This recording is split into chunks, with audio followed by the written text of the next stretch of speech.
Haleluya.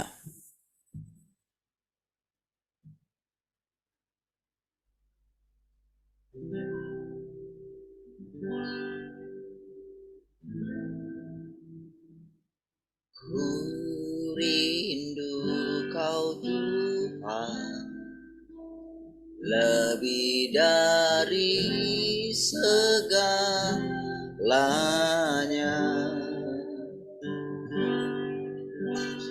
Ku cinta Kau Yesus, Kaulah dambaan hatiku.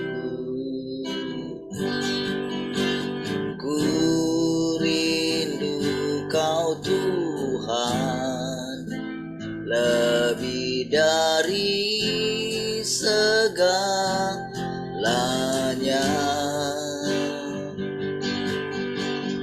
Ku cinta Kau Yesus, Kaulah dambaan hatiku. Ku sembah Kau, ku puji Kau, selamanya tinggal di hadirat-Mu, yang ku mau menyenangkan-Mu. Yesus, Kau dambaan hatiku. Ku rindu Kau Tuhan, ku rindu Kau Tuhan, lebih dari segalanya.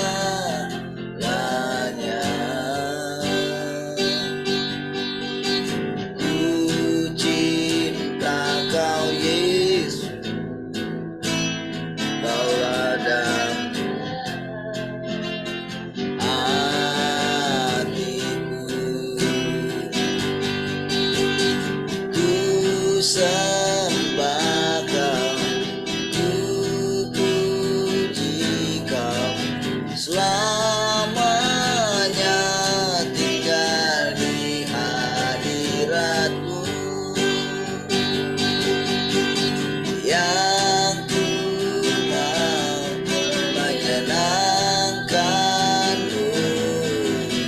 Yesus, Kau dambaan, ku sembah Kau, ku sembah Kau, ku puji Kau, selamanya tinggal di hadirat-Mu,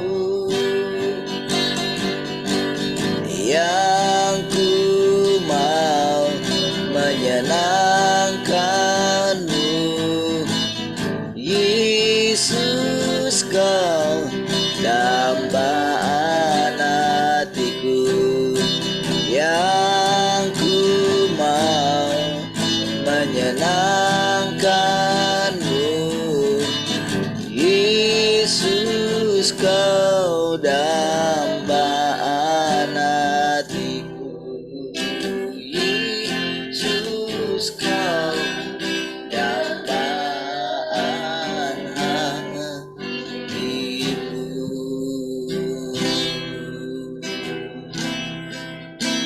Di hati inilah rumah-Mu, di hati inilah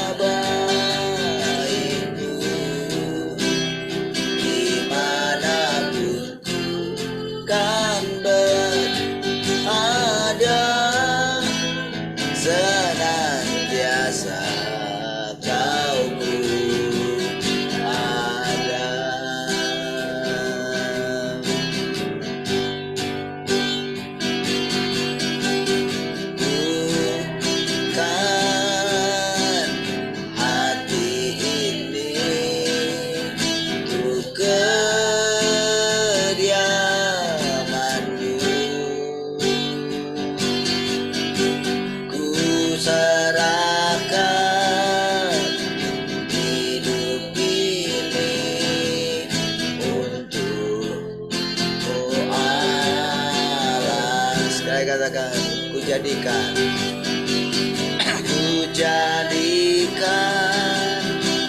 hati ini untuk kediamanmu. Ku serahkan hidup ini untukmu, Allahku. Di hati inilah rumahmu, di hati inilah baitmu. Dimanapun ku kan berada, senantiasa kau puji. Di hati inilah rumahmu, di hati inilah baitmu. Dimanapun ku kan berada, senantiasa kau puji. Di hati inilah, di hati ini harum, di hati inilah baitmu. Dimanapun ku kan berada, senantiasa kau pun ada, senantiasa kau pun ada, senantiasa kau pun ada.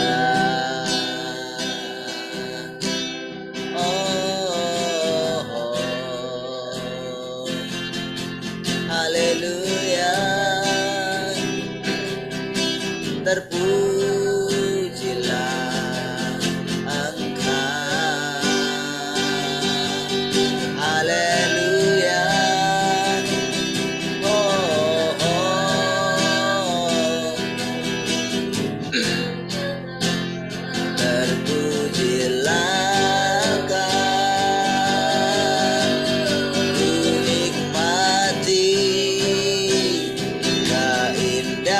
keindahan dan keagunganmu, oh Tuhan. Ku nikmati kemuliaan-Mu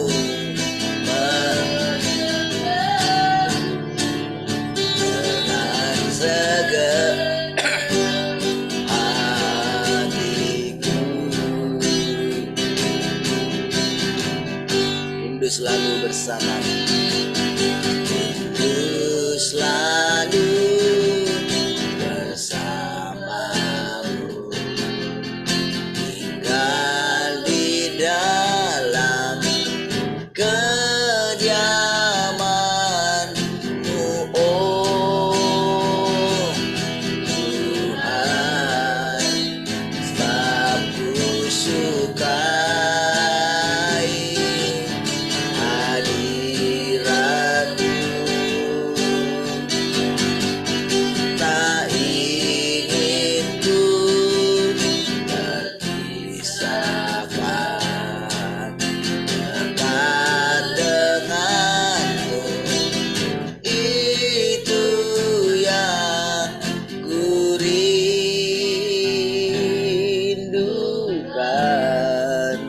Sebab ku dapati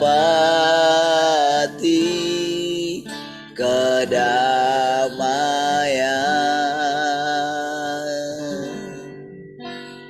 Ku nikmati keindahan dengan keagungan-Mu, oh Tuhan. Ku nikmati kemuliaan-Mu, menyembah-Mu dengan segenap hati. Sekali lagi katakan, ku nikmati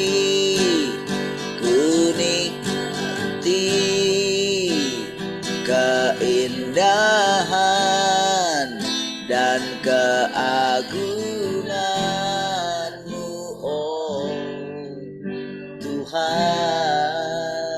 Ku nikmati kemuliaan-Mu, menyembah-Mu dengan segenap hatiku.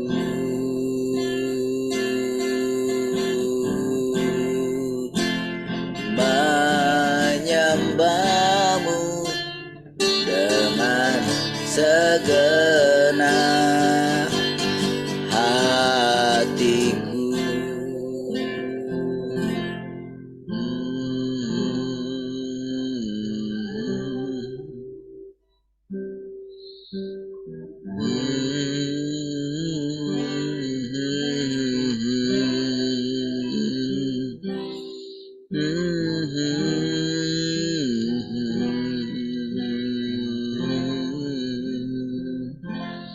Oh, haleluya, oh, haleluya, oh. Terima kasih Tuhan buat kasih setia-Mu. Terpujilah Engkau selamanya.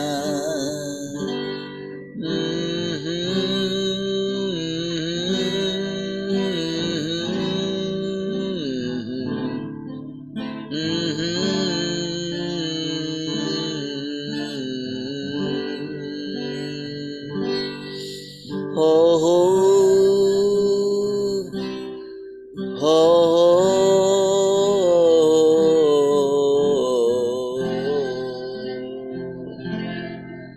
hatiku melekat kepadamu Tuhan selamanya. Haleluya, terima kasih Tuhan. Kami bersyukur pagi hari ini. Terpujilah Tuhan untuk selama-lamanya. Haleluya. Mari yang mengasihi Tuhan sama-sama katakan, amin.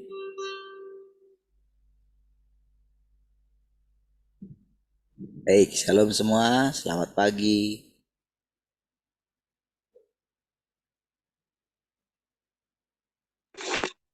Shalom, selamat pagi semuanya. Shalom, selamat pagi semua.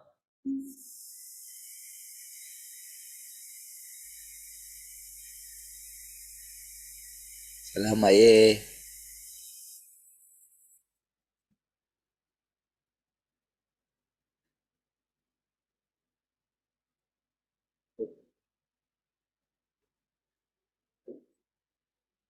Baik, ada radio? Oke, shalom yang di radio ya.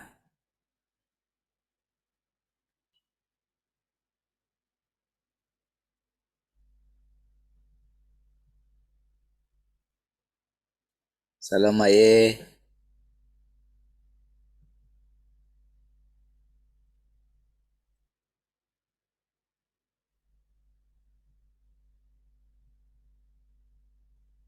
Baik, Tuhan. Ada yang mau sharing pagi ini?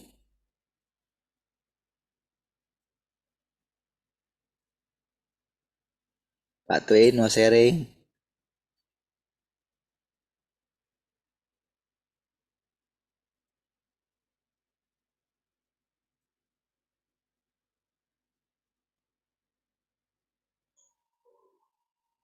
Halo, selamat pagi semua. Ya, halo. Pak Iyi katanya di mute ya. Siapa yang mau? Buka lah.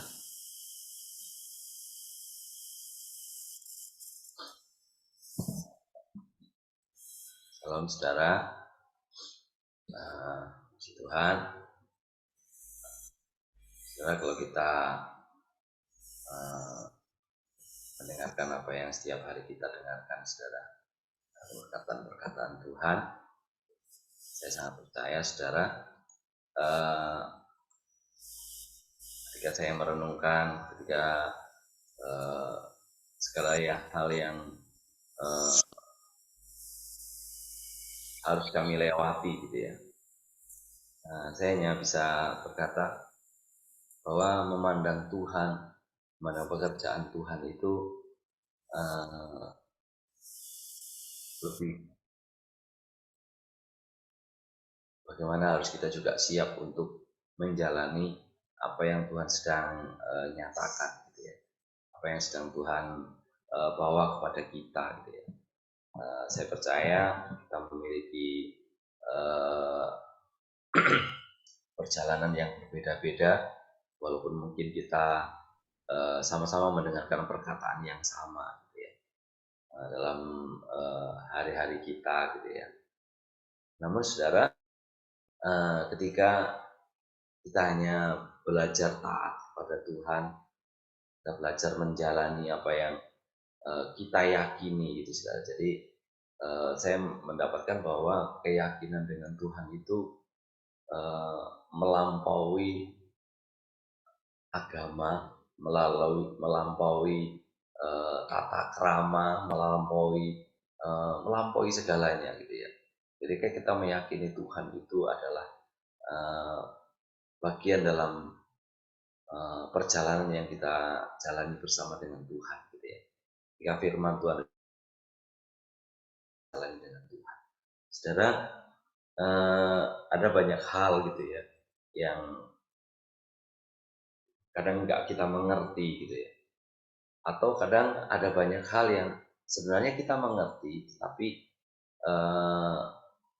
ketika untuk menjalaninya itu kalau saya merenungkan gitu ketika bangsa Israel gitu ya dibawa dari Mesir gitu ya, bukankah bangsa Israel juga memandang bahwa keajaiban Tuhan, perlakuan Tuhan begitu luar biasa terhadap bangsa Israel gitu ya saudara. Tetapi seringkali Tuhan maunya bangsa Israel cepat gitu ya, cepat untuk mengerti maksudnya kenapa Tuhan mesti bawa keluar gitu ya, dari Mesir. Kemudian maksudnya bagaimana Tuhan mau ketika Tuhan menetapkan bahwa bangsa Israel adalah pilihannya gitu ya, bangsa pilihannya gitu saudara. Tapi saudara, seringkali perjalanan harus memutar supaya Tuhan bisa menjelaskan lebih dalam kepada bangsa Israel, tetapi pada akhirnya ya kita melihat hanya tersisa generasi yang berangkat dari Israel, hanya tersisa 2 orang gitu ya. Yang lainnya lahir di padang gurun gitu, generasi kedua gitu ya. Nah, saudara, terkadang mungkin kalau orang kebanyakan gitu bangsa Israel itu ketika memutar ya udah nggak tahu arahnya gitu ya. Tapi bagaimana dengan Yosua dan Kaleb gitu ya? Mereka pasti mengerti gitu ya, perjalanannya kenapa harus memutar Tuhan. Kenapa kami harus mengalahkan bangsa ini dulu gitu. Harus mengalahkan bangsa ini dulu gitu. Saudara, ketika Tuhan menetapkan langkah-langkah, hari kita pas pula hari pas Natal atau tahun baru kita bersama-sama Tuhan menetapkan langkah-langkah gitu ya. Tuhan menetapkan langkah-langkah orang yang hidupnya berkenan kepadanya gitu ya. Saudara, namun seringkali kita selalu mengambil langkah sendiri gitu ya. Langkah-langkah kita berjalan mengambil langkah sendiri, atau bahkan kita merasa itu sebenarnya langkahnya Tuhan. Karena ketidakmengertian kita ternyata tapi itu mungkin langkah kita gitu. Tapi saudara, dari kesemuanya itu, ketika eh, kita mau kembali kepada Tuhan, kita melihat Tuhan tidak pernah meninggalkan kita. Tuhan tidak pernah meninggalkan kita walaupun dalam kesalahannya, misalnya bangsa Israel. Karena kesungut-sungutnya, Tuhan tidak pernah meninggalkan. Musa jatuh, akhirnya nggak bisa ikut pun, Tuhan tetap mengasihi bangsa Israel. Saudara, eh, ketika saya baca juga tentang perjalanan Abraham, gitu ya, pas Abraham dibawa keluar, itu kan perintahnya ketika sudah ada di setelah Urkas kan keluar dari Urkasdim itu bersama keluarganya, masih sama bapaknya, gitu ya. Tapi setelah itu dia keluar dari tanah apa itu Haran, ya, dari Haran, baru disitulah Tuhan memanggil Musa keluar, gitu ya. Itu jelas-jelas Tuhan memang membawa Abraham, aku akan menunjuk,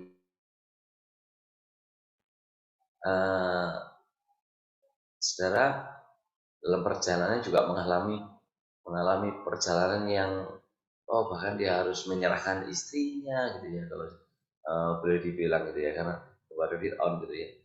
Tapi oleh karena kesalahan apakah karena kesalahan Abraham? Tidak juga, gitu. Tapi oleh karena kasih karunia Tuhan, Tuhan tidak melepaskan istrinya kepada Fir'aun, gitu ya.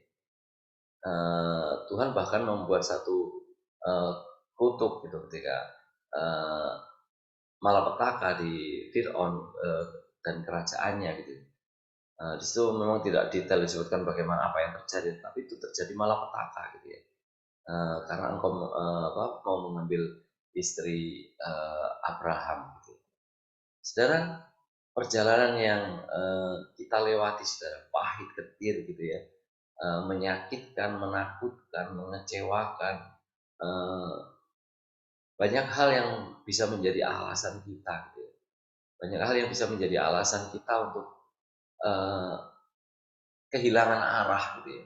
Aku mau kemana, Tuhan? Aku harus bagaimana, gitu ya. Tapi saudara,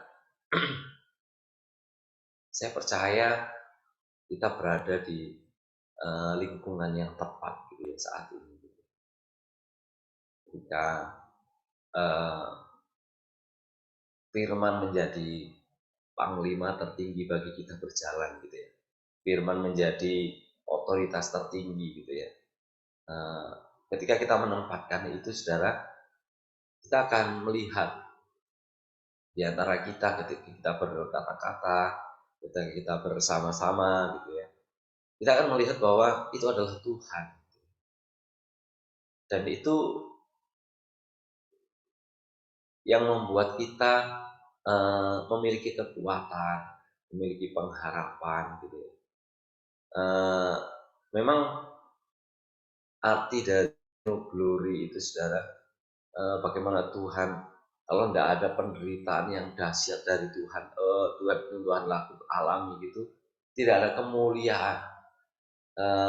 Mungkin kalau di YouTube itu sampai ada yang bertanya, gitu. Nah, ketika Tuhan orang Muslim itu tanya, gitu ya, ketika kalian menerima Yesus sebagai Tuhan, waktu Tuhan disalibkan, oke, kalian berkata, bukankah Tuhan itu Yesus itu adalah Tuhan, mampu melakukan segala sesuatu? Tapi kalau Yesus tidak disalibkan, kalian kan tidak diselamatkan, gitu kan? Nah, sekarang pertanyaannya mereka itu yang sering muncul, saudara.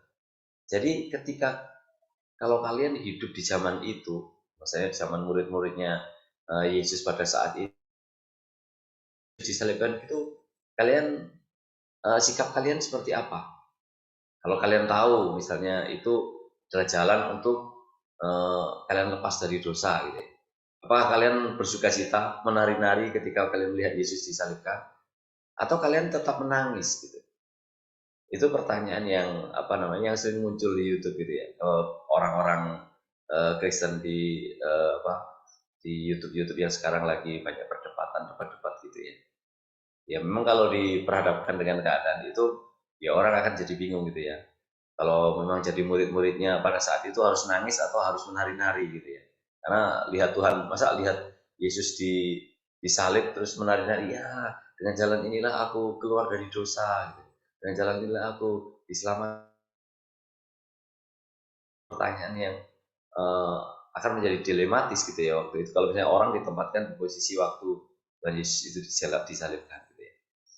Saudara, perjalanan yang Yesus lakukan, saudara,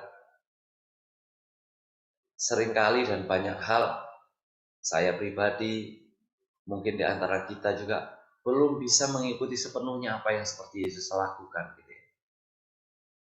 Bisa melewati itu. Tetapi saudara, Yesus adalah contohnya gitu ya. Dan ketika kita ada bersama-sama saudara, kita bisa melihat, misalnya saya melihat abang gitu sebagai contoh dalam perjalanan gitu ya, perjalanan hidup gitu. Bahkan mungkin kalau ketika saya lihat gitu ya perjalanan saya gitu, kemudian misalnya salah satu contoh keluar dari Tabgah dulu, keluar dari apa namanya dari eh, Muka Kuning gitu ya. Kemudian bagaimana ketika hidup dalam tanda petik sendirian harus menghadapi hidup gitu ya. Ada banyak hal saya bisa belajar gitu ya. Ketika misalnya bisa nggak kamu datang? Kan sering kita dengar itu ya. Bisa nggak kamu datang pada aku tanpa bawa beban gitu, tanpa bawa masalah gitu ya. Bahkan kemarin ketika saya dengarkan abang gitu ya, perbaiki sujudmu gitu ya. Terus dia ceritakan gitu, mungkin belum diceritakan sama saudara gitu ya.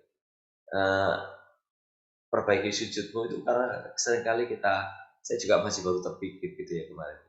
Setelah saya dengarkan cerita abang gitu ya.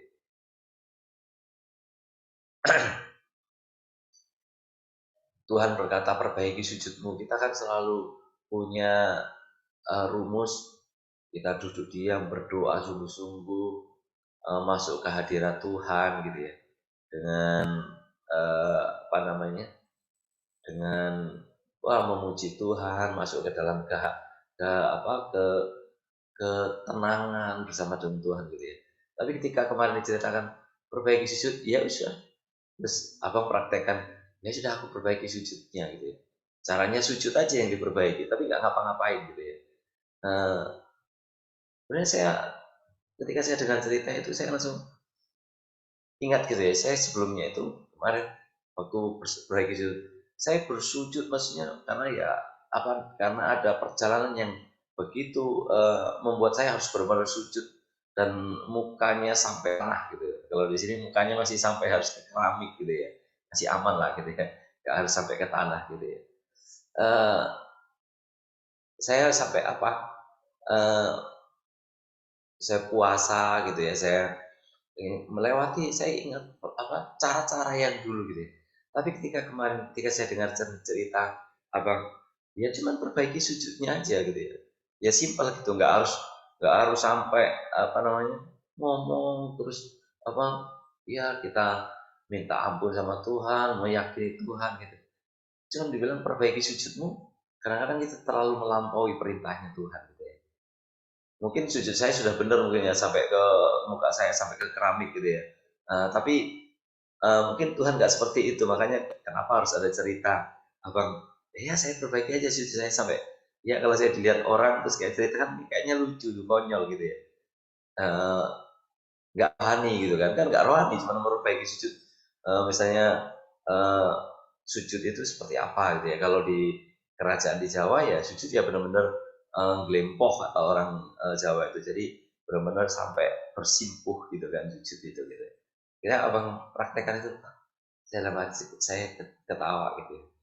Saudara, cerita-cerita dari abang, dari eh, teman-teman gitu ya, iya gitu, juga mak eh, mak Yabes gitu ya, itu membuat kita saling menerima satu dengan yang lain sebenarnya. Ketika saling menerima itu kemarin saya dengarkan gitu abang cerita itu, Tuhan itu yaitu saling menerima satu dengan yang lain. Gitu ya. Ketika kita berbicara dengan satu dengan yang lain, disitulah Tuhan itu ada. Bahkan sampai ketika kita duduk bersama saja, itu sampai tidak usah ngomong sudah ngerti satu dengan yang lain. Gitu. Itu sampai sedalam itu gitu. Bagaimana Tuhan membuat kita menghidupi Tuhan itu sendiri. Gitu ya. Jadi, saudara, melewati proses dan perjalanan yang berat, saudara, mungkin bagi satu orang berat, gitu. Tapi bagi teman yang lain belum tentu itu berat, gitu, saudara. Atau mungkin belum tentu, mungkin teman kita berkata, wah itu berat sekali, gitu ya. Tapi semuanya kita berproses, saudara. Satu dengan yang lainnya kita akan melewati, menjalani perjalanan-perjalanan yang dikatakan abang kemarin, bahkan lebih cepat, lebih bagus, gitu ya.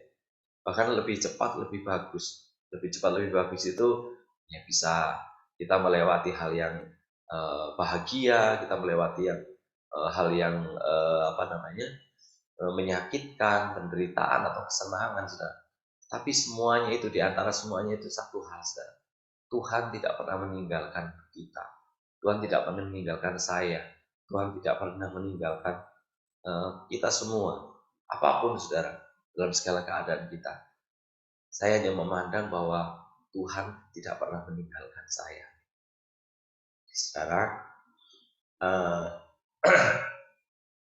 saya percaya kita punya pengalaman, kita punya perjalanan berbeda-beda, dan saya percaya satu hal ini yang membuat kita tetap bisa memandang Tuhan dan menjalani apa yang Tuhan sedang bawa kita, atau sebenarnya kita salah membawa Tuhan. Gitu ya. Jadi kadang-kadang kita seringkali, wah karena kita dibawa oleh Tuhan ke sini. Kadang-kadang mungkin tidak seperti itu. Kadang-kadang kita yang membawa Tuhan melalui perjalanan kita. Tetapi saudara, apapun itu saudara, saya percaya Tuhan tidak pernah meninggalkan kita. Tuhan mengasihi kita. Haleluya, Tuhan memberkati.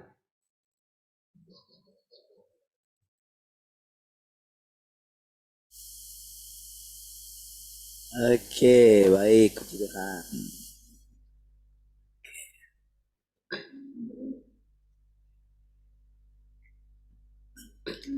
Kadang kita pikir perintah Tuhan itu berat ya. Sebetulnya beratnya itu karena kita itu selalu dengan gagasan kita. Masalahnya di situ saja. Kita lebih suka puasa daripada memperbaiki sujud gitu. Kita lebih memilih yang berat gitu. Iya, di pikiran kita sudah kayak gitu. Salah besar sekali. Ketika Tuhan bilang rela kehilangan nyawa, pikiran Petrus matilah gitu. Iya. Dia lupa firman Tuhan. Pencuri datang hanya untuk mencuri, membunuh, dan membinasakan. Tapi aku datang untuk memberimu hidup dan mempunyainya dalam segala kelimpahan. Hidup yang berlimpah-limpah. Hidup. Jadi kebanyakan orang itu memang salah mengerti firman. Ya. Tapi memang tetap tidak sesederhana itu. Gitu. Karena si jahat itu sering menipu. Gitu. Tipuannya itu adalah selalu mengingatkan kita, kamu kan anak Allah. Itu masalahnya. Kamu kan anak Allah.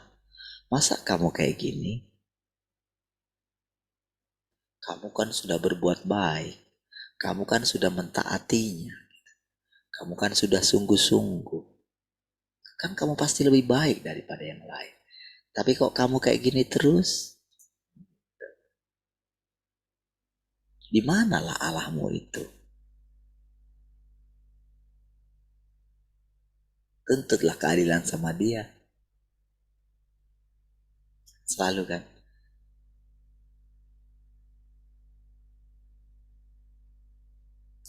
Cobalah. Dia bilang, ketika saya itu sudah dalam keadaan terjepit gitu, pastilah kita akan cari cara kan, untuk melepaskan diri kita kan. Kita sudah berdoa gitu, kita nggak dengarkan jawaban, lalu kita ambil sikap.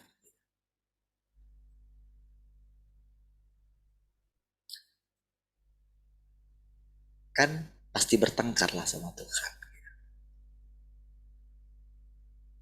Kamu bilang kamu pelihara saya, manalah buktinya? Aku jadi malu ini gitu.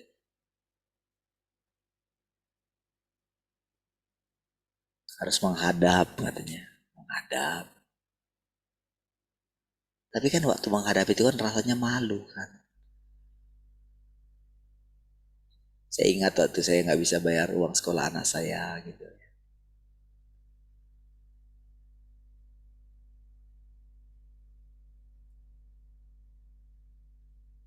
Harus menghadap dalam keadaan tidak punya uang.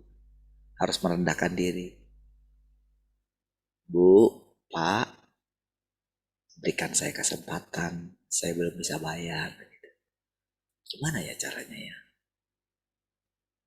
Gitu. Saya hadapi gitu. Tapi kan kalau sering seperti itu kan, geram juga ya. Katanya, kamu pelihara saya. Katanya, saya jangan khawatir, saya sudah melakukannya, saya coba. Tapi, saya tidak tahu kalau ternyata saya masih khawatir. Terus gimana dong tidak khawatir? Kan sebetulnya gampang tuh kan. Ya, tidak khawatir gitu. Tapi memang sulit untuk tidak khawatir tuh kan. Sampai tingkat seperti itu kan. Memang apa ya?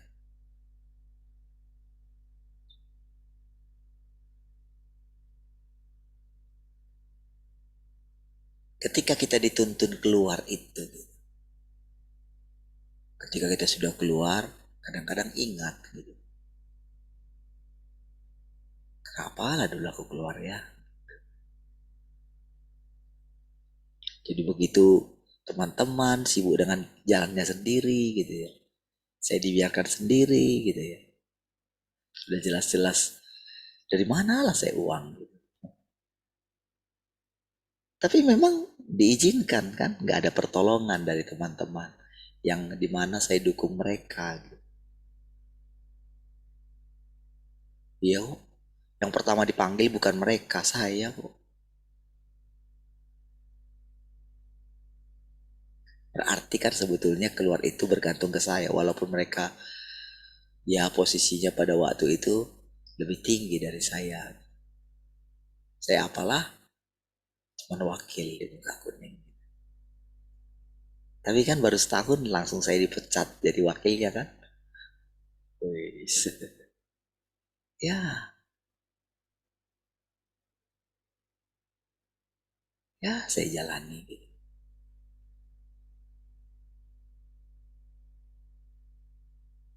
Dan yang saya sering lakukan ketika saya datang kepada Tuhan, ketika pertolongan itu datang, sebetulnya yang sering saya lakukan itu bukan berdoa untuk minta.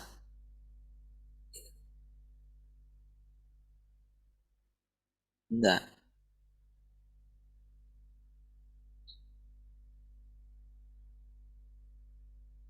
Saya hanya sujud saja.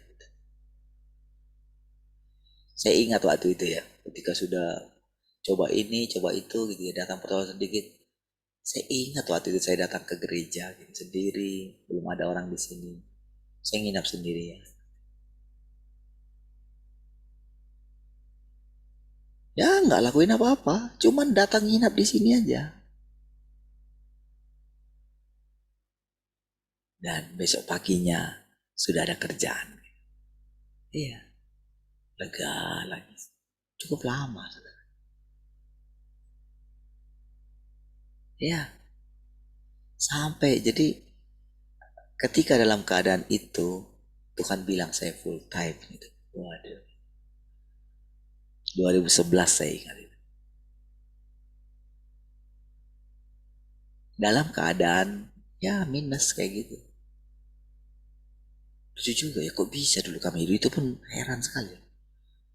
Saya keras kepala, nggak ada memang dalam pikiran saya mau minta dari gereja. Nggak ada. Nggak ada.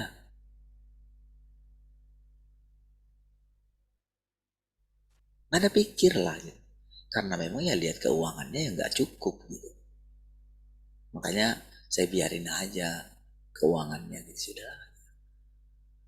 Karena cuma bisa bayar uang rokok dan listrik dan air aja. Asli seperti itu. Macam mana mau berani minta. Tapi Anda juga bisa makan tuh. Emang hebat loh.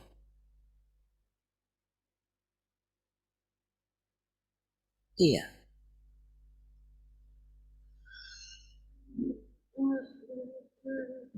Jadi saudara, kalau saya sering cerita kepada saudara tentang pengalaman saya gitu ya. Yang saya ceritakan itu caranya Tuhan itu loh. Iya, jadi kalau saya bilang Tuhan itu nyata gitu ya. Nyatanya Tuhan itu adalah benar-benar dia menunjukkan dirinya, menampakkan dirinya lewat pengalaman kita. Ya. Lewat kondisi hati kita, ketenangan hati kita menghadapi masalah. Itu sebetulnya Tuhan menampakkan diri. Tapi ada masanya dia itu meninggalkan kita. Iya,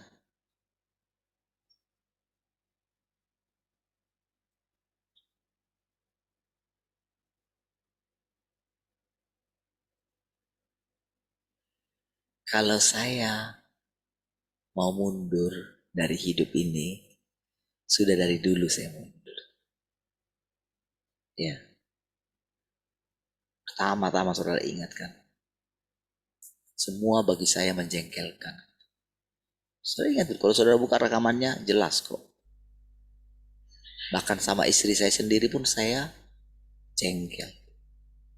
Iya, itulah saya. Itulah keadaannya. Memang begitu. Memang saya jengkel. Hingga pada waktu itu saya ingin melarikan diri. Ingin melarikan diri. Sudah sampai pada taraf itu. Sebenarnya nggak tahu mau kemana. Nggak terpikir juga saya. Kalau melarikan diri memang sudah jadi tenang. Tidak.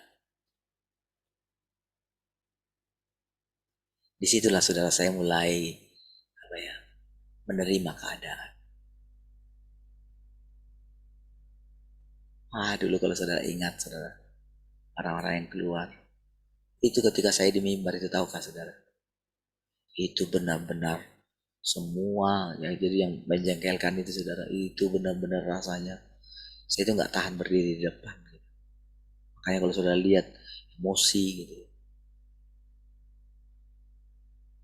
Tapi ternyata lama kelamaan kita tahu, ternyata kita sedang dihakimi.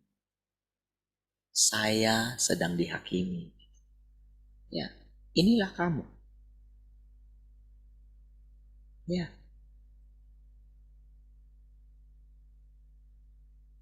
ketika saya dilawan oleh adik ipar saya sendiri gitu. Itu benar-benar saudara, setiap kali ketemu itu.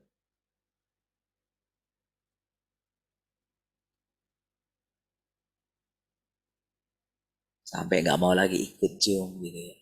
Ah, saya ya lega saja, nggak apa-apa. Ya jalani. Tapi di dalam saudara, dalam hati saya itu sudah, Tuhan aja merendahkan diri kok. Jadi yang selalu saudara saya pandang itu adalah Tuhan Yesus.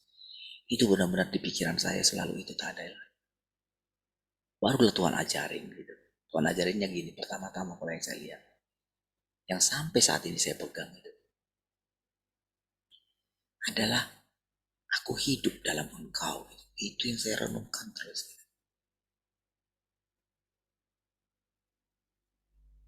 Aku ingin sekali lagi menjalani hidupku di dalam Engkau. Karena saya ingat jadi waktu andalan saya ketika full time lagi itu adalah gini. Hidupku bukan aku lagi. Itu andalan saya. Dan memang terbukti sudah. Ya. Kalau saya cerita kepada saudara gimana indahnya dulu ketika saya melayani mendoakan orang itu. Ya. Kan saudara sudah cerita semuanya. Betapa hebatnya. Ya. Betapa indahnya posisi itu sudah. Dikagumi orang.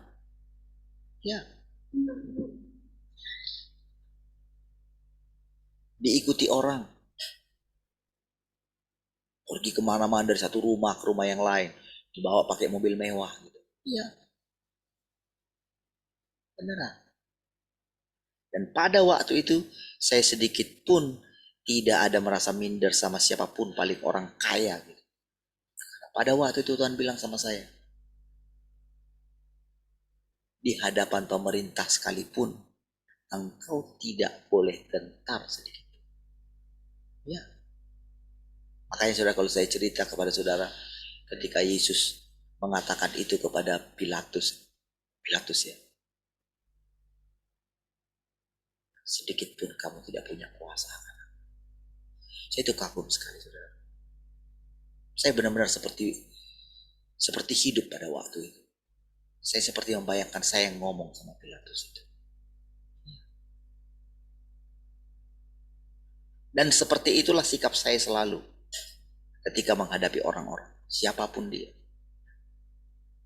Tapi tahukah saudara, walaupun saya tahu posisi itu tinggi, disitulah Tuhan mulai membuat gambaran.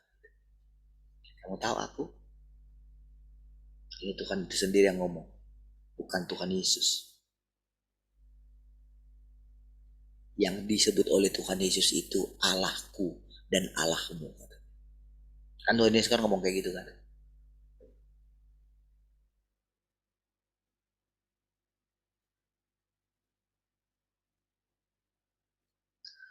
Walaupun aku Allah.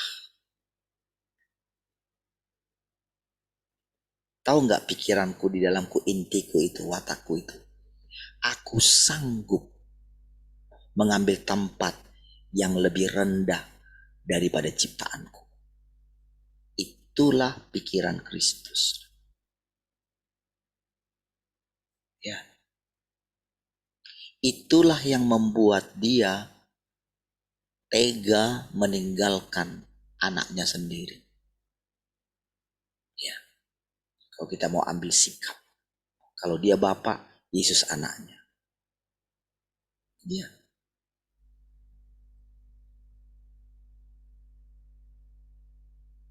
Makanya ketika Yesus pikul salib itu, ketika dia bilang sama perempuan-perempuan yang menangisi dia, jangan tangisi aku, tangisilah dirimu.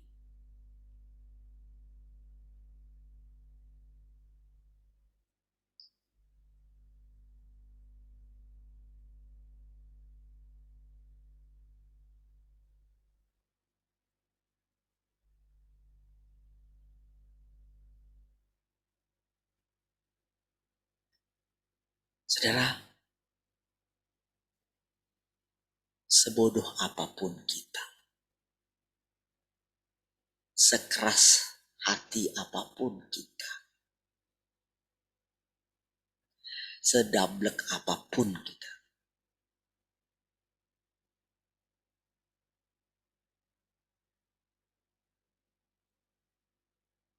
Tuhan akan tetap mengasihi kita.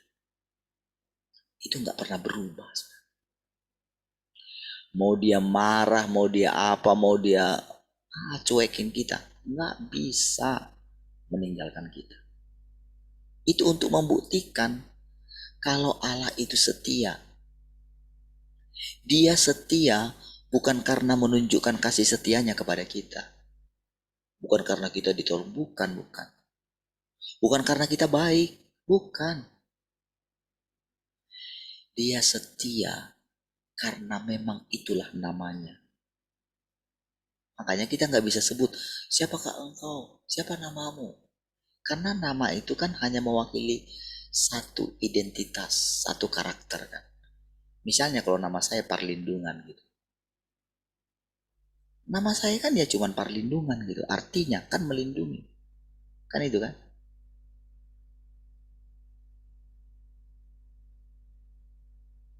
Misalnya kalau nama Pak Twin Wibowo.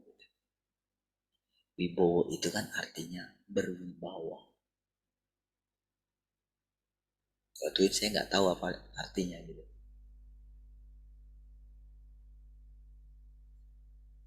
Ada artinya? Twin itu bahasa Jawa. Artinya Wah, itu bersama. coba. Twin itu bahasa Jawa, artinya bersama. Oh, Jadi kalau di Alkitab itu kadang ada berdoa gitu kan, Twin Sang Roh Suci. Nah itu bersama, gitu, bersama dengan Roh Kudus. oh, oke. Berarti bersama wibawa gitu.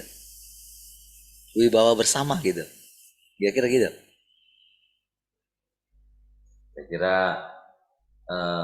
ini saya nggak tahu atau bapak saya sepertinya bikinnya seperti apa. Ini saya ngira-ngira diri saya sendiri aja. Oh iya.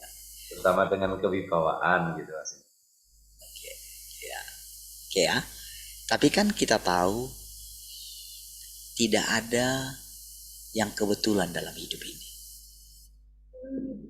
Kan ketika kita diberikan nama itu. Saya belakangan baru tahu gitu.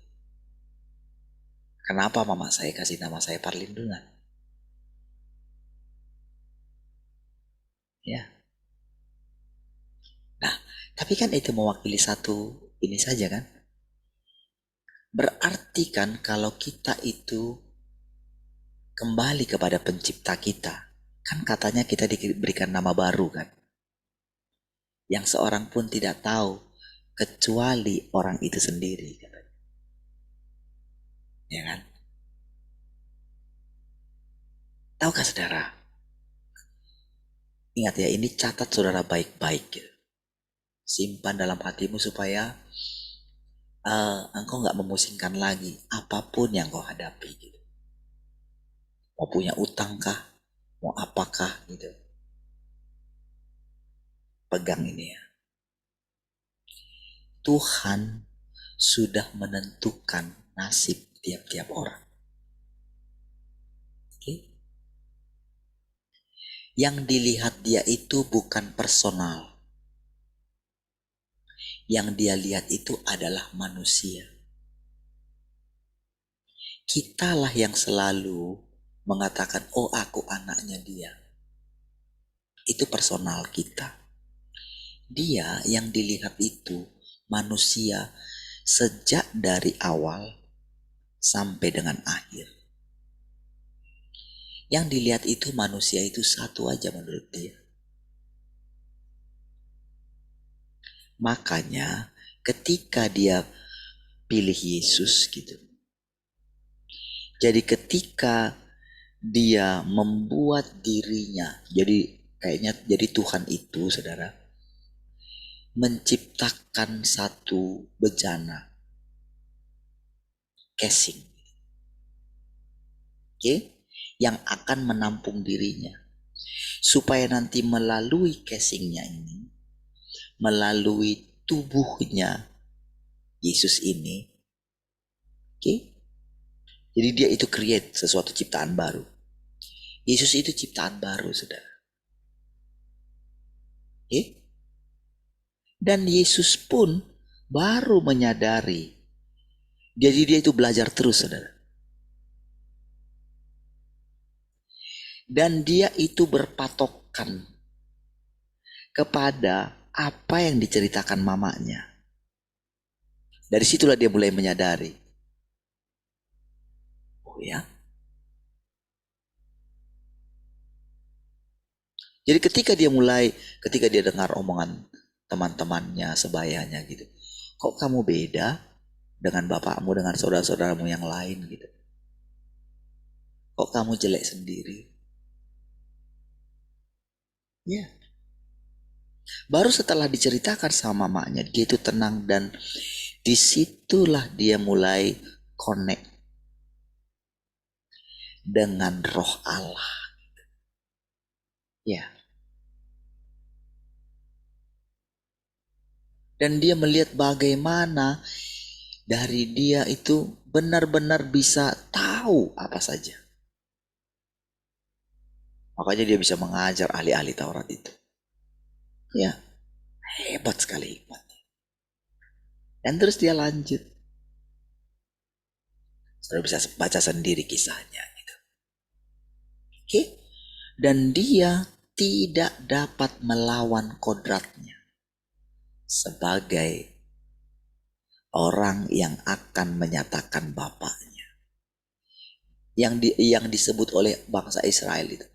Jadi termasuk dia itu pun mendengarkan pengajaran menantikan Mesias. Iya.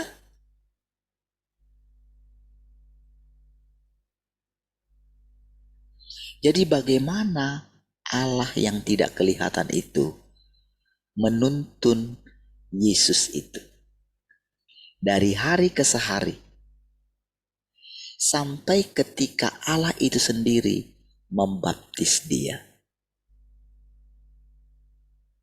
Sampai ketika dia memulai pelayanannya. Itu cukup lama kan? Dan dia mulai menyadari begini. Jadi apapun yang dia katakan, jadi tahukah saudara? Ketika dia bicara, dia mulai melihat itu langsung jadi kenyataan. Oh saudara, sampai kayak gini saudara. Sampai benar-benar dia itulah Allah itu gitu. Gitu ya. Supaya saudara tahu dulu kronologisnya Yesus itu gitu. Supaya saudara ngerti nanti apa artinya mengikut Tuhan. Supaya tahu saudara apa artinya melayani Tuhan. Supaya saudara mengerti apa artinya pelayan Tuhan, apa umat Tuhan, apa anak sulung. Jadi ketika saudara sampai pada taraf ini, iblis tidak bisa menggocoh engkau. Nggak bisa dia. Karena engkau pekerjaan Tuhan. Karena maaf, engkau itu adalah Tuhan yang kelihatan. Saya katakan, saya ambil kata maaf gitu. Supaya saya tidak menyinggung saudara. Karena itulah yang saudara sering dengar dari saya gitu. Menurut orang, itu sombong, itu sesat. Tapi mereka tidak tahu.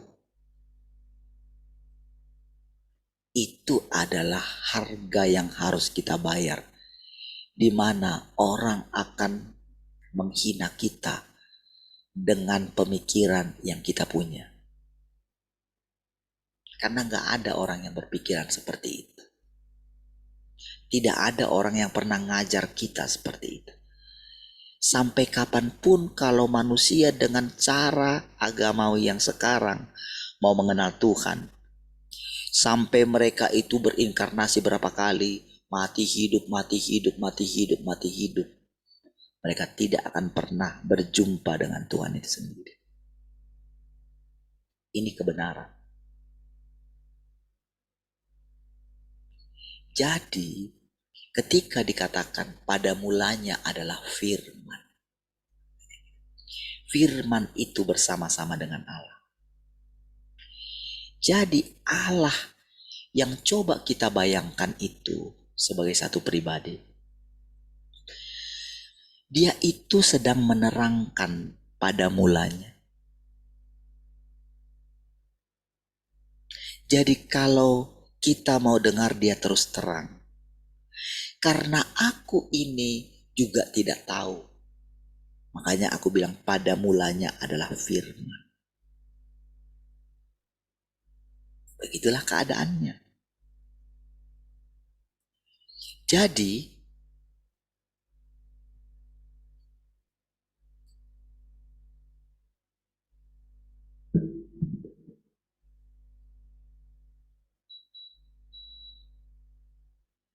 kalau aku katakan pada mulanya adalah firman,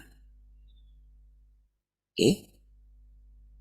Berarti firman itu lebih tinggi daripada pribadi yang kalian bayangkan sebagai Allah itu.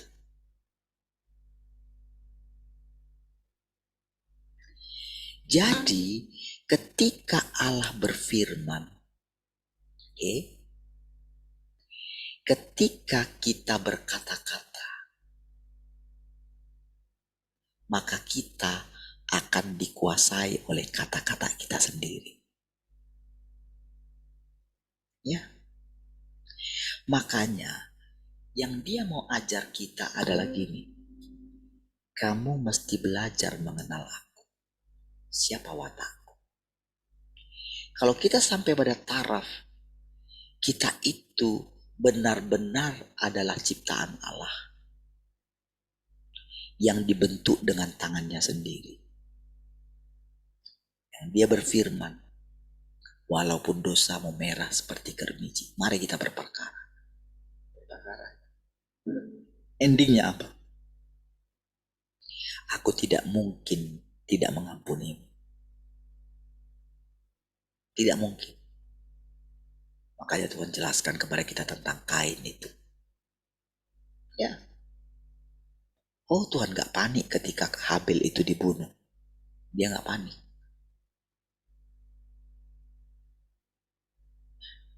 Karena apa? Dia Allah, dia pencipta. Dia gak bisa sakit hati ceritanya.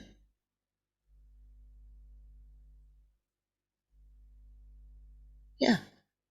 Sekalipun pada waktu yang sama ketika kita menderita, dia bisa merasakan penderitaan kita. Makanya sudah ketika Yesus bilang kayak gini. Ketika Petrus itu ngotot. Ketika Tuhan sudah bilang dia. Kan Tuhan berfirman. Dia bernubuat sama Petrus. Dulu engkau muda. Engkau bebas kemana engkau pergi. Nanti kalau engkau sudah tua. Engkau tidak bebas lagi. Tahukah saudara? Itu firman bukan hanya untuk Petrus. Jadi ketika firman itu diucapkan, siapapun yang membacanya, oke? Kalau dia makan itu, kan dia baca kan? Dia renungkan, mungkin dia khotbahkan, oke? Lama-kelamaan, ketika dia terus merenungkannya, maka perkataan itu akan menjadi jalan bagi orang itu. Ya, ketika kita muda, kita bebas lakuin apa aja. Silahkan. Oh jahat, jahatlah kamu sekalian. Gitu. Jahatlah sekalian. Lakukan saja. Berdosa, berzina, lakukanlah. Tapi ketika engkau sudah tua, engkau tidak bebas lagi. Ada sesuatu di dalam dirimu yang tidak bisa engkau lawan. Takdirmu. Ini bukan negatif, saudara. Takdir itu bukan negatif. Karena apa? Yang menentukan takdir kita Tuhan kok. Adakah rancangan kecelakaan Tuhan sama kita? Nggak ada.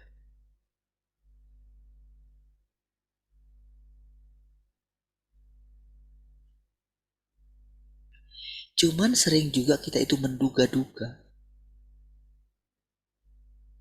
Biarin kita. Jadi waktu kita menduga-duga itu, kayaknya kayak gini. Diizinkan juga kita ngambil jalan kita sendiri. Ya, diizinkan. Iya, dalam hal itu kita bebas. Tapi setelah kita melewati perjalanan yang panjang, kita melihat kegagalan, harus ada hikmah. Benar-benar harus sujud. Ya. Sujud itu gini, saudara. Memperhatikan dari berbagai sudut mana Tuhan mau berbicara.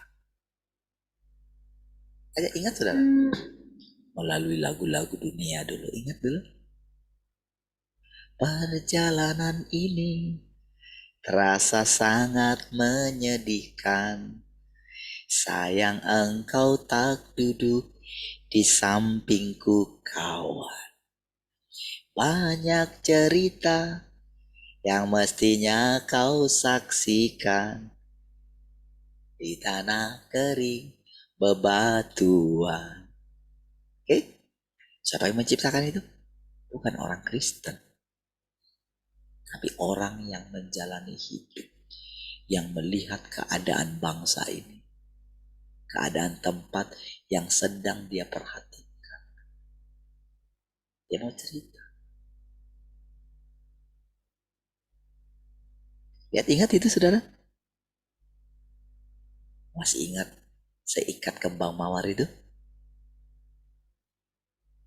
Kan kau dapati seikat kembang mawar apa? Merah ya? Hah? Merah ya. Saya ingat gak ketika kita memasuki ruko yang baru itu? Ruko yang nomor berapa itu? Nomor 2 ya? Nomor 2 ya, nomor 2. Di atas. Ada lukisan itu. Mawar merah itu. Lucu ya? Tak ada yang secara kebetulan. Ya? Itu kayak kita itu kayak bikin, kau ingat dulu sama saya. Tapi semua gak ngerti. Lalu saudara Petrus ketika dia tahu masa depannya bagaimana, dia bilang begini.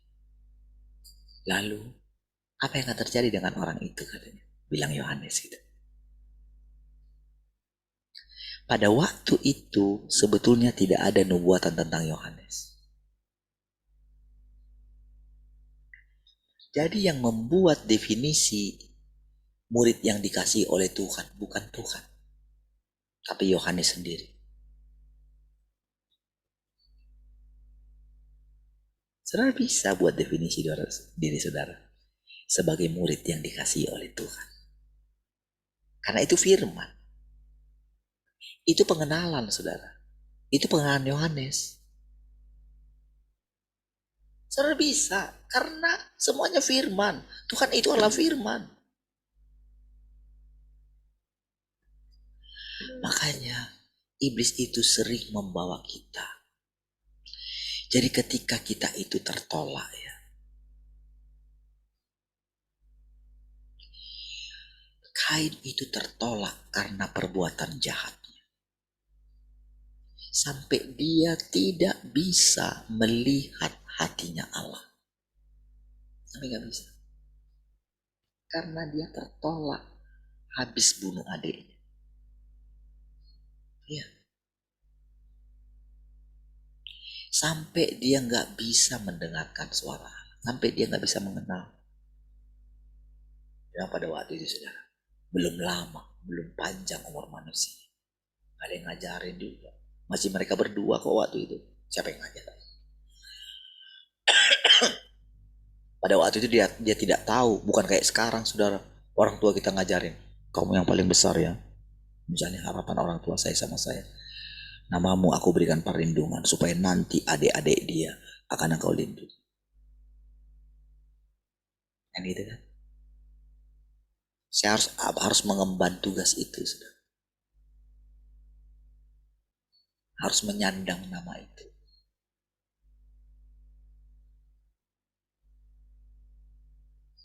Ya. Kadang-kadang nama itu berat.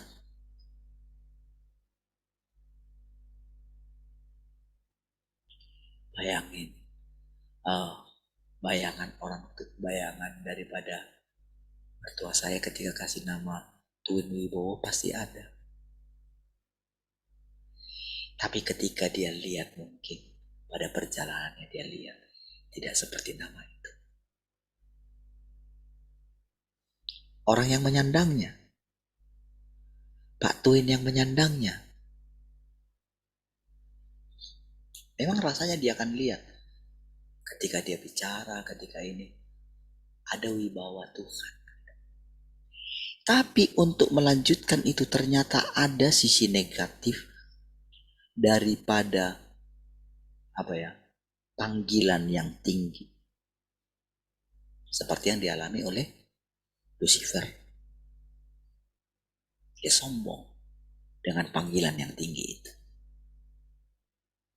Dia nggak mengenal, dia menyimpang gitu loh. Dari karakter Allah itu dia menyimpang. Sehingga dia kaget sekali ketika dia harus dilempar gitu. Disitulah baru dia tahu.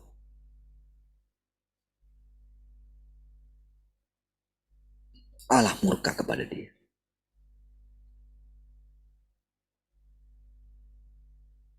Dan disitulah dia itu dikuasai oleh roh yang berbeda dengan roh Allah itu. Roh jahat. Hanya dua roh pada mulanya. Roh kudus dengan roh yang tidak kudus. Yaitu roh jahat. Itu aja. Roh kudus dan roh tidak kudus. Makanya seperti Allah itu seperti dua sisi mata uang. Makanya Ayub berkata demikian kepada istrinya. Apakah kita menerima sesuatu yang baik saja daripada Tuhan? Tidak menerima yang buruk dari Tuhan? Itu dilema kita. Kita selalu bandingkan diri kita dengan orang lain. Padahal ketika kita melihat bagaimana keadilan Tuhan. Saudara, kalau mungkin saudara pada posisi saya, saudara akan sebetulnya gini, enak sekali hidup saya. Iya, emang iya kok. Apalagi dengan sekarang, Tuhan pelihara hidup saya gitu ya. Ya, apalagi saudara, kemana saya pergi itu rasanya gini saudara, enak sekali. Jadi orang seperti saya. Ya. Tapi ketika pikiran Tuhan itu mulai masuk, sekarang saya harus menjalani di mana dikatakan, walaupun dalam rupa Allah, engkau mesti sanggup untuk tidak menganggap kesetaraan dengan Allah sebagai milik yang harus engkau pertahankan.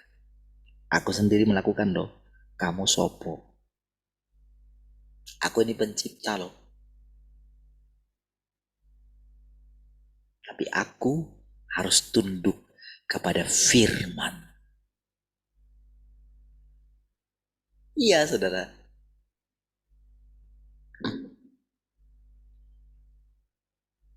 Ketika Tuhan mengatakan begini, lihat iblis ada di balik pintu.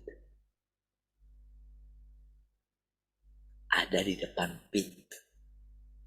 Dan itu sangat menggoda engkau. Tahu saudara artinya? Oh, bukan lagi Tuhan melihat iblis itu. Bukan itu maksudnya. Tapi Tuhan dengan perkataan itu sedang mengizinkan iblis untuk sangat menggoda dia. Itu artinya itu saudara. Dia berikan izin. Itu artinya kalau dia mengatakan sesuatu, itu pasti terjadi.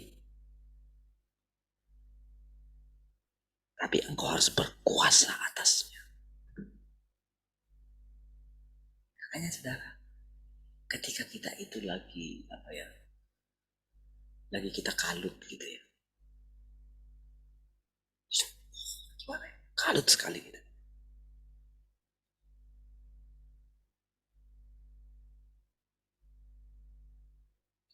Tuhan tetap tenang. Iya. Dan Tuhan itu melihat semua keadaan itu dalam keadaan tenang. Karena di dalam Tuhan tidak ada ketidaktenangan. Nggak ada di dalam dia unsur ketidaktenangan itu, nggak ada. Takdir dia itu kira-kira kalau kita mau bilang takdir Tuhan itu tidak ada ketidaktenangan di dalam dia. Jadi kalau dia mengatakan jagalah hatimu dengan segala kewaspadaan, berarti Allah itu sangat waspada sekali.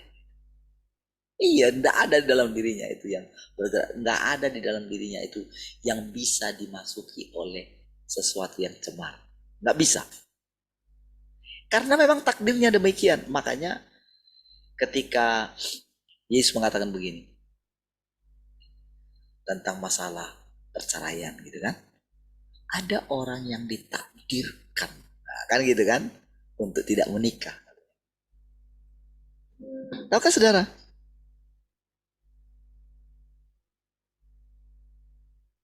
Jadi ketika seorang tidak menikah, itu ada takdirnya dia, ada garisnya. Jadi ada sesuatu di dalam dirinya itu yang membuat dia bisa menjalani tidak menikah. Iya, itu maksudnya daripada itu. Itulah firmannya itu. Jadi ketika Tuhan mengatakan begini, kalau aku mau, dia. Berapa ini?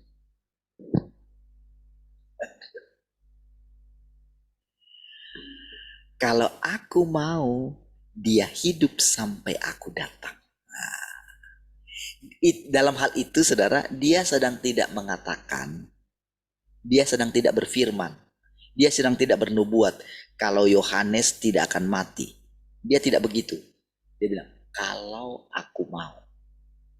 Artinya apa kalau dia katakan kalau aku mau? Artinya dia sedang mengajarkan kepada Petrus. Jadi dia hanya mengucapkan sesuatu, dan kalau dia mengucapkan sesuatu pasti terjadi. Mau gimana pun Petrus, mau gimana dia mau lari, ketika dia sudah berfirman, ketika Tuhan sudah berfirman, itulah takdirnya dia. Nggak bisa berubah. Tetapi di dalam takdir itu tidak ada sedikit pun yang jahat. Kitalah yang mendefinisikan menjadi jahat karena kita dirusak oleh iblis. Makanya tepat Tuhan katakan, iblislah yang jadi bapak. Iya. Jadi ketika dia mengatakan itu, dia bukan sedang apa ya? Kamu ini memang anak iblis, bukan.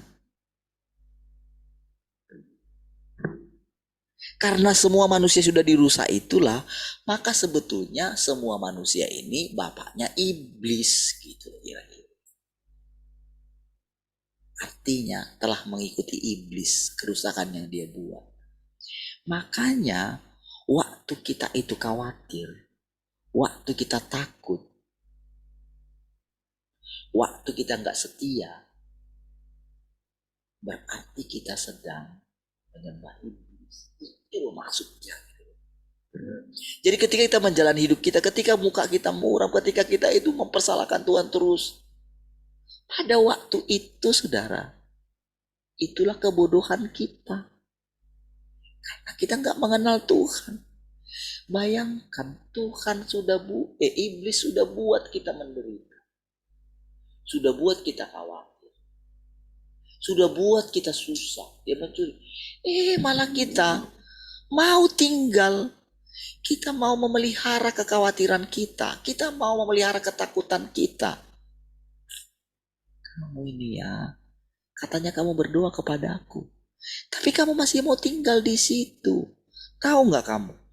Kalau kamu khawatir, mau gimana pun ku buat, aku tak bisa tolong kamu. Tak bisa. Hanya orang yang berani memandang, berpikir, Tuhan pasti buka jalan. Ketika kita dalam keadaan itu, aku pasti bisa melewati ini. Ketika aku tidak bisa menjawab, ketika aku percaya Tuhan pasti kasih kata-kata di sini, maka aku pasti bisa menjawab. Itulah yang sering saya lakukan. Saudara ingat kan? Menghadapi preman lah, menghadapi ini lah, menghadapi itulah. Coba lihat. Ketika menghadapi ketakutan saya, harus pergi kepada gembala kita dulu. Lihat bagaimana Tuhan buka jalan. Ketika dia yang bilang, oh bawalah anak-anak, saya berani mengatakannya. Oh karena dia yang bilang, oh berarti anak saya Casey harus datang.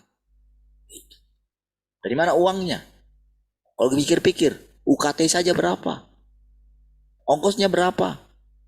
Saya tahu anak saya nggak berani naik kapal laut. Karena saya tahu juga betapa sulitnya. Karena saya dulu pernah, setiap orang yang mau pulang kampung dulu, full timer, saya yang bantu mereka carikan tiket kereta, saya yang ini, saya antar mereka, saya jemput mereka dari bandara. Dulu saya lakukan. Ya, mereka tinggal tenang aja. Saya tuntut, saya temani mereka naik bus dari bandara ke ini, ke Gambir gitu. Saya temani. Saya tahu. Tapi anak saya nggak bisa. Dengan harga tiket gimana pun gitu. Bawa. Tapi itulah alasan saya. Untuk mungkin pada waktu itu. Ya mungkin nggak segenap hati dia ngomong itu. Tapi bagi saya kejar dia. Saya tanya keadaannya. Saya sudah lewat tanggal 3, katanya tanggal 3 berangkat. Oke. Apa dia bisa, mungkin mereka berpikir, oh jangan-jangan dia punya rencana, kok dibawa dia gembala-gembala yang lain, sehingga dia undang gembala-gembala yang lain. Apa saya takut menghadapi itu? Saya sudah bilang sama saudara, di hadapan semua mereka, kalau saya dikasih aja mic untuk ngomong, saya akan ngomong sama mereka. Tahu kenapa? Karena saya tahu Tuhan mau berbicara. Tapi melalui siapa? Adakah di antara mereka yang mau menjadi mulutnya Tuhan? Tapi kalau Tuhan bilang, kita dipanggil menjadi saksinya. Saya saksi hidup daripada Tuhan yang hidup. Karena saya lihat perjalanan saya. Ketika Tuhan bilang, di hadapan presiden sekalipun, engkau tidak bisa tunduk. Saya nggak gentar, saudara. Makanya saudara-saudara dengar bagaimana saya menumpahkan tangan atas orang mungkin yang paling kaya, yang cukup kaya di kota ini. Apa saya gentar? Tidak. Kenapa setelah saya tumpang tangan sama dia, ketika saya doa dia, kenapa setelah itu dia dibaptis? Ada yang kita kebetulan? Tidak ada. Jadi coba lihat bagaimana Tuhan itu nyata. Walaupun mungkin orang lihat saya, ya sederhana kan. Pelayanan gak berhasil kan, menurut orang kan.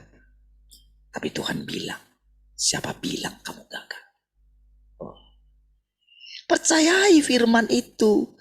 Ketika saya bilang saya tidak gagal, maka firman saya tidak gagal. Itu yang akan terjadi. Iya. Berarti apa? Kita tergantung dengan firman. Tuhan aja tergantung kepada firman. Apalagi kita. Saudara-saudara, apa ya? Berani makan firman ini. Apa yang saudara pikir tak ada jalan? Di laut saja Tuhan buka jalan. Laut loh.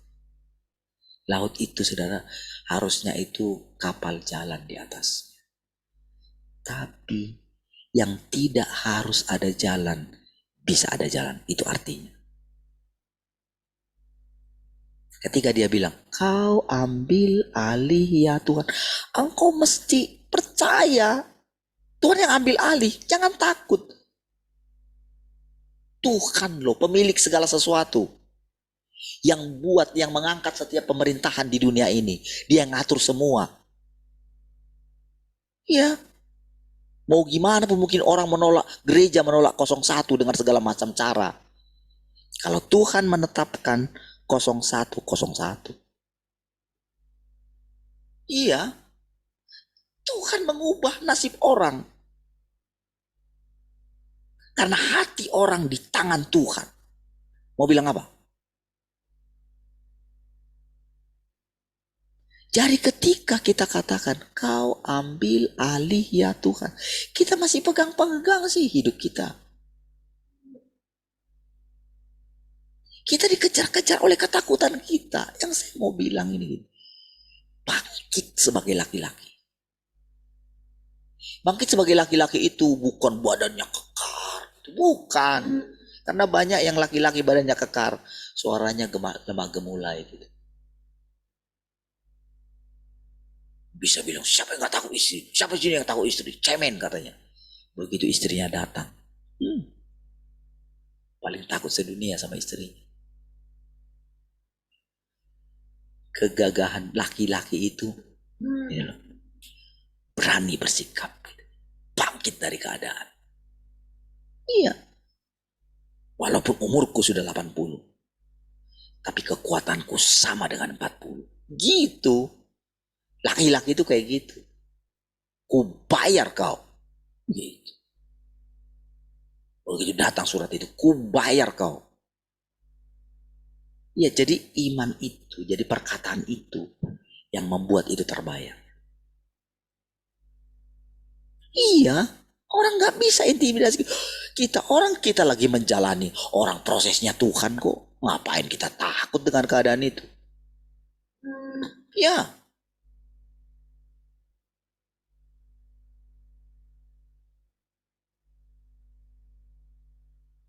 Harus berani sikap itu.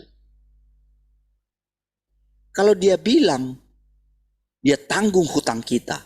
Berarti dia yang bayar hutang kita. Walaupun kita yang berhutang. Tapi kadang kita itu, pokoknya aku yang bayar. Aku yang bayar. Bang, selesaikanlah dulu. Cobalah. Kamu bayarlah. Bawamu berapa? Berikan aku 300 juta. Aku kasih kamu 300 juta. Coba bayar. Lihat muncul lagi enggak? Kamu gak bisa lawan firman. Iya. Yang jadi ketika kemarin kan saya bilang keluarga adik saya itu cerita itu. Saya sesara saja. Pasti jalannya kayak gitu. Tapi kami ini sudah dengar firman. Masa bodoh kayak itu yang gak tahu firman. Gak mungkin. Tapi tahukah saudara, hati saya ketika lihat itu, saya bisa tenang. Ya, setelah itu saudara, itulah hikmat. Itulah perjalanan. Kita hanya bisa kuat ketika kita itu mendengarkan firman. Itu kita nggak bisa prediksi. Mau sampai berapa lama kita di sini, kita nggak bisa prediksi. Nggak bisa.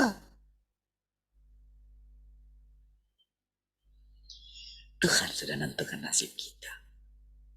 Dan rancangan Dia bagi kita ingat masa depan yang penuh pengharapan, penuh dengan sukacita. Kalau engkau pernah melihat orang paling kaya, paling tajir sedunia ini, mungkin dia orang nomor 1 kaya sedunia ini, tidak ada gunanya ketika Tuhan bilang, kalau hari ini aku ambil nyawamu, kemana semua itu? Paling mengenaskan. Dan engkau paling kaya, lebih kaya daripada orang paling kaya sedunia ini. Miliki mental itu. Baik, mari kita berdoa. Terima kasih Tuhan, bersyukur pagi hari ini. Terpujilah Engkau. Segala kemuliaan bagimu. Haleluya. Sama-sama katakan, amin. Paling lama ini. Oke. Tuhan, Tuhan memberkati semua. Mohon maaf kalau